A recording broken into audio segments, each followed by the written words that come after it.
យើងទើបតែបានមកដល់កន្លែងដ៏ស្រស់ស្អាតបំផុតមួយកោះដែលគ្មានមនុស្សរស់នៅនិងសម្រាប់ស្នាក់នៅរយៈពេល3ថ្ងៃបន្ទាប់យើងរស់រានមានជីវិតដោយពឹងផ្អែកតែលើអ្វីដែលយើងអាចចាប់បានប៉ុណ្ណោះបើពួកយើងមិនចាប់បានអាហារទេពួកយើងនឹងអត់ឃ្លានស្លាប់គោលដៅរបស់យើងគឺទៅដល់កោះ Virgin Islands កោះដាច់ស្រយាលនិងនៅរក្សាបាននូវភាពបរិសុទ្ធបំផុតដែលនៅសេសសល់នៅលើផែនដីកន្លែងដែលមានតែសត្វចម្លែកពិតប៉ុណ្ណោះ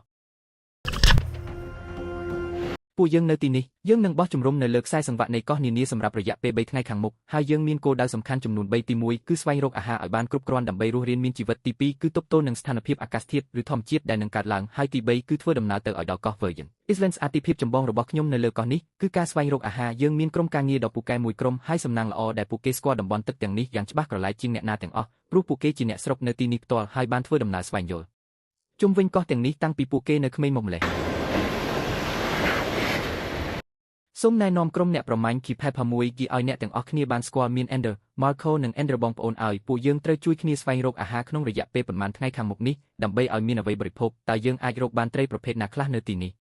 ត្រី Spanish Mackerel ឬត្រី Tuna អ្វីក៏ដោយចុះសំខាន់គឺយើងត្រូវតែចាប់ត្រីឲ្យបានបើមិនដូច្នោះទេយើងនឹងត្រូវឃ្លាននៅទីនេះដូច្នេះសូមប្រឹងប្រែងស្វែងរកអាហារល្អសម្រាប់ពួកយើងទាំងអស់គ្នាណាយល់ហើយបរិះទាំងនេះនឹងនាំខ្ញុំទៅកាន់កោះដ៏អស្ចារ្យបំផុតហើយសង្ឃឹមថាយើងនឹងអាចចាប់បានត្រីធំផែនការរបស់យើងគឺធ្វើដំណើរទៅកាន់កោះដាច់ស្រយាលដែលមិនទាន់មានមនុស្សរស់នៅឲ្យបានឆ្ងាយបំផុតតាមដែលអាចធ្វើទៅបានកុំភ្លេចតាមដានទស្សនាឲ្យបានចប់លប់ណាព្រោះយុវជនក្នុងតំបន់ទាំងនេះមានបច្ចេកទេសចាប់ត្រីដ៏អស្ចារ្យដល់ពេលត្រូវចូលទៅក្នុងព្រៃដើម្បីរកស្បៀងអាហារហើយព្រោះពួកគេមានគម្រោងធ្វើម្ហូបបែបប្រពៃណីដ៏ពិសេសមួយសម្រាប់ខ្ញុំនៅពេលក្រោយអូមើលនេះទាំងអស់គ្នាមានត្រីមួយក្បាលដែលមើលទៅដូចជាក្រពើហើយវាមានកូនត្រីមួយក្បាលនៅក្នុងមាត់របស់វាមើលអណ្ដាតវែងរបស់វាចុះអ្នកឃើញទេថាវាមានត្រីមួយក្បាលទៀតនៅក្នុងមាត់អូនោះហើយវាទើបតែលែងវាចេញមើលចុះនោះជាត្រីពិតមែនពិតជាអស្ចារ្យណាស់តោះសាកល្បងមើលថាតើយើងអាចចាប់វាបានឬអត់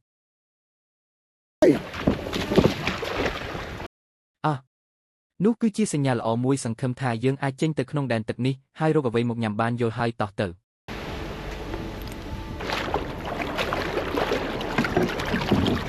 ពេលចាក់ចេញពីកោះហើយក្រឡេកមើលទឹកសមុទ្រគឺវាមានពណ៌ខៀវដូចជាភេសជ្ជៈ Gatorade តែម្ដងវ៉ាវ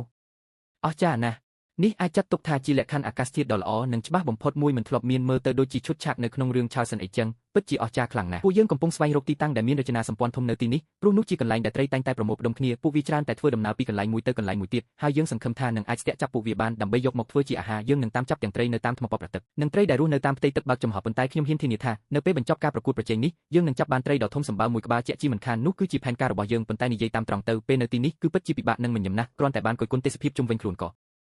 តើវានឹងមានសភាពបែបណាដែរនៅពេលដែលយើងទៅដល់ចំណុចកំពូលនៃកោះដែលមិនធ្លាប់មាននរណាម្នាក់បានទៅដល់ពីមុនមកនេះហើយជាតំបន់ដែលយើងកំពុងស្វែងរកនេះជាកន្លែងរបស់យើងមែនទេបងមែនហើយទឹកនៅទីនេះថ្លាឆ្វង់តែម្ដងតោះយើងចុះទឹកទាំងអស់គ្នាតោះទៅ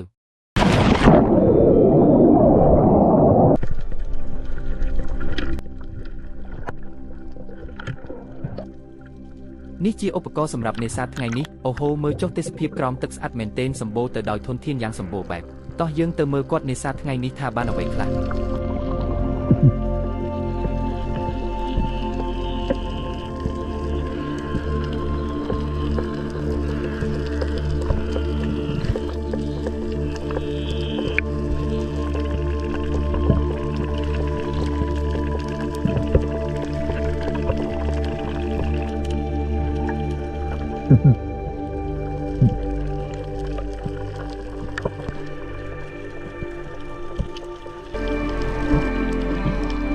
ធនធាននៅកោះនេះសម្បូរណាស់ហើយយើងក៏មិនបាច់ខ្លាចអាហារដែរអូយើងបាញ់ត្រូវមួយហើយសំណាងមែន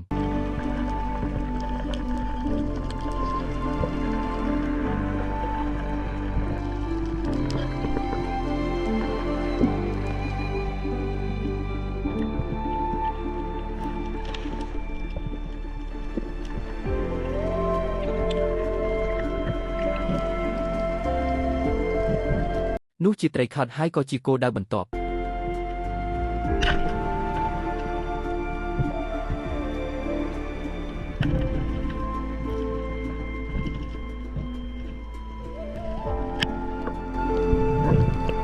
មើលនេះពណ៌របស់វាស្អាតណាស់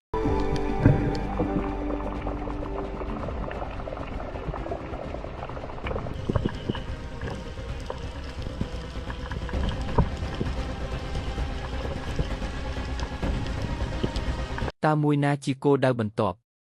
មើលនោះត្រី Spanish Mackerel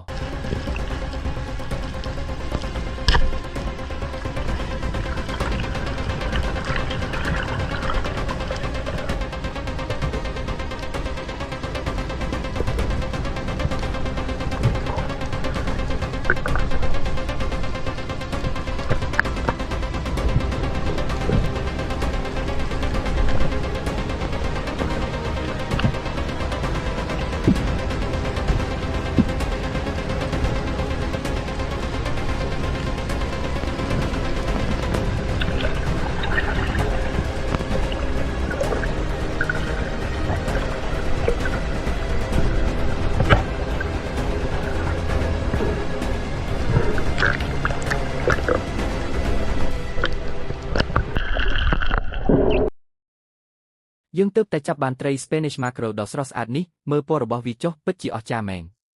ជីវីយើងធ្វើបានសម្រេចហើយឥឡូវនេះយើងនឹងឡើងទូកត្រឡប់ទៅកោះដែលនៅពីក្រោយខ្ញុំនេះវិញយប់នេះយើងនឹងបានញ៉ាំអាហារឆ្ងាញ់ហើយមើលចុះយើងបានត្រីល្អមួយចំនួនមានត្រីយ៉បមួយក្បាលត្រីខុដមួយក្បាលនិងត្រី mackerel មួយក្បាលទៀតត្រីទាំងនេះនឹងក្លាយជាអាហារសម្រាប់ខ្ញុំនិងពួកម៉ាក់នៅទីនេះលើកោះតាមពិតទៅខ្ញុំចង់រៀនពីរបៀបដែលពួកគេធ្វើវាដែរព្រោះពួកគេបានបង្កាត់ភ្លើងរួចហើយនៅខាងលើនោះអញ្ចឹងតោះយើងឡើងទៅទាំងអស់គ្នាពួកគាត់ក៏អាចចាប់បានត្រីខ្លះដោយខ្លួនឯងដែរមើលត្រីទាំងនេះចុះបងប្អូនឲ្យពួកគាត់ចាប់បានត្រីល្អណាស់ពួកគាត់នៅលើកោះនេះមានវិធីសាស្ត្ររស់រានមានជីវិតដ៏អស្ចារ្យពួកគេចេះប្រើប្រាស់ធនធានធម្មជាតិនិងអ្វីនៅជុំវិញខ្លួនដើម្បីធ្វើម្ហូបឲ្យមានរសជាតិឆ្ងាញ់ពួកគេរស់នៅទីនេះរាប់សប្តាហ៍ដោយចេះបេះផ្លែដូងនិងចាប់ត្រីដោយខ្លួនឯងវាជាជីវិតបែបសាមញ្ញនៅលើកោះដែលពោពេញដោយបរិយាកាសល្អនិយាយតាមត្រង់ពេលនេះខ្ញុំឃ្លានខ្លាំងរហូតដល់អាចញ៉ាំបានសូម្បីតែគូតរបស់ទាដែលហោះទាបដូច្នេះយើងនឹងចាប់ផ្ដើមសម្អាតត្រីទាំងនេះជាមួយពួកក្មេងក្នុងតំបន់ហើយបន្តិចទៀតយើងត្រូវរៀបចំជំរំនិងត្រៀមខ្លួនឲ្យរួចរាល់ព្រោះនេះគ្រាន់តែជាថ្ងៃទី1ប៉ុណ្ណោះហើយជឿខ្ញុំចុះអ្វីនឹងកាន់តែរំភើបនិងប្លែកជាងនេះទៅទៀតត្រីជាច្រើនត្រូវបានដាក់កូននៅពីក្រោយយើងហើយពួកក្មេងនឹងចាប់ផ្ដើមសម្អាតវាភ្លាមតោះយើងទៅមើលទាំងអស់គ្នា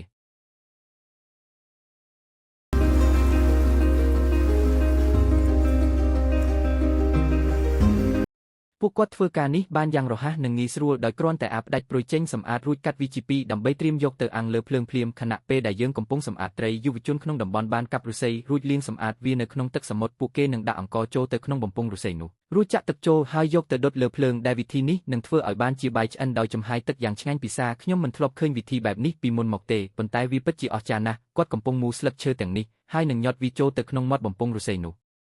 ចំហាយនឹងហូរចូលទៅខាងក្នុងដោយផ្ទាល់តាមរយៈការរៀបចំដាក់ធ្នើបែបនេះហើយសង្ឃឹមថាវាអាចជួយរក្សាកម្ដៅទាំងអស់ទុកនៅខាងក្នុងបានអ្នកអាចឃើញពីអ្វីដែលគាត់បានធ្វើគាត់គ្រាន់តែយកបំណែកឈើទាំងនេះមកដាក់តម្រៀបគ្នារួចបង្កើតបានជាធ្នើដ៏ល្អមួយមែនហើយបងប្អូនយើងបានជួបក្រុមអ្នកនេសាទមកពីប៉ាពូអាថៃភ័រហើយពួកគេបានជួយណែនាំយើងឲ្យរកឃើញកន្លែងដែលមានត្រីនៅថ្ងៃនេះបងប្រុសអ្នកធ្វើបានល្អណាស់ដែលបាននាំពួកយើងមកកន្លែងដែលមានត្រីបែបនេះចុះត្រី mackerel គេហៅថាអ្វីនៅក្នុងភាសារបស់អ្នកគេហៅថា Mutangere មែនទេបាទ Tangere គឺជាត្រីដែលខ្ញុំចូលចិត្តបំផុតអូត្រីដែលអ្នកចូលចិត្តដែរឬល្អណាស់ចឹងថ្ងៃនេះខ្ញុំបានរកត្រីដែលអ្នកចូលចិត្តមកជូនហើយបាទខ្ញុំបានរកត្រីដែលអ្នកចូលចិត្តមកជូនអ្នកហើយបងប្រុសតោះយើងបានអាំងត្រីនេះប្រហែល15នាទីហើយនៅម្ខាងនេះឥឡូវយើងនឹងត្រឡប់វាទៅម្ខាងទៀតយ៉ាងរហ័សហើយមើលទាំងអស់គ្នាវ៉ាវមើលទៅពិតជាគួរឲ្យចង់ញ៉ាំខ្លាំងណាស់តោះទៅមើលកន្លែងបោះជំរំរបស់យើងទាំងអស់គ្នាខ្ញុំពិតជាស្រឡាញ់អ្នករាល់គ្នាណាស់ខ្ញុំចង់នាំអ្នកទាំងអស់គ្នាទៅមើលកន្លែងដែលយើងនឹងសម្រាកនៅលើកោះទាំងនេះយើងបានបោះតង់នៅចំកណ្ដាលកោះហើយមើលចុះវាគ្រាន់តែជាតង់ធម្មតាប៉ុណ្ណោះយើងមានពូកខ្យល់សម្រាប់គេងប៉ុន្តែពូកនឹងមិនសូវស្អាតសោះនរណាទៅដឹងថាមានរឿងអ្វីខ្លះបានកើតឡើងនៅលើពូកនឹងខ្ញុំមិនចង់ដឹងឡើយនេះគឺជាកោះដំបូងដែលយើងស្នាក់នៅប៉ុន្តែនៅថ្ងៃស្អែកយើងមានដំណើរដ៏វែងឆ្ងាយមួយទៀតដែលត្រូវបន្តទៅកាន់កោះដ៏អស្ចារ្យមួយផ្សេងទៀតពីទីនោះយើងសង្ឃឹមថានឹងអាចទៅដល់គោលដៅចុងក្រោយរបស់យើងដែលជាកន្លែងដែលមានសត្វចម្លែកធំរស់នៅ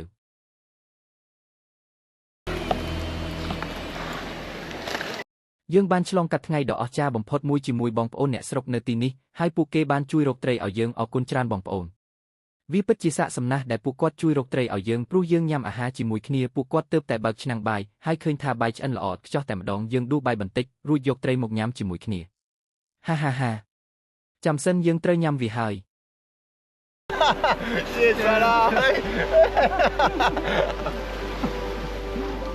នេះហើយជាអ្វីដែលសំខាន់បំផុតខ្ញុំនិងក្រុមការងារទាំងអស់កំពុងតែញ៉ាំអាហារយ៉ាងឆ្ងាញ់ពិសាជាមួយគ្នានៅលើកោះនេះវាពិតជាអស្ចារ្យបំផុត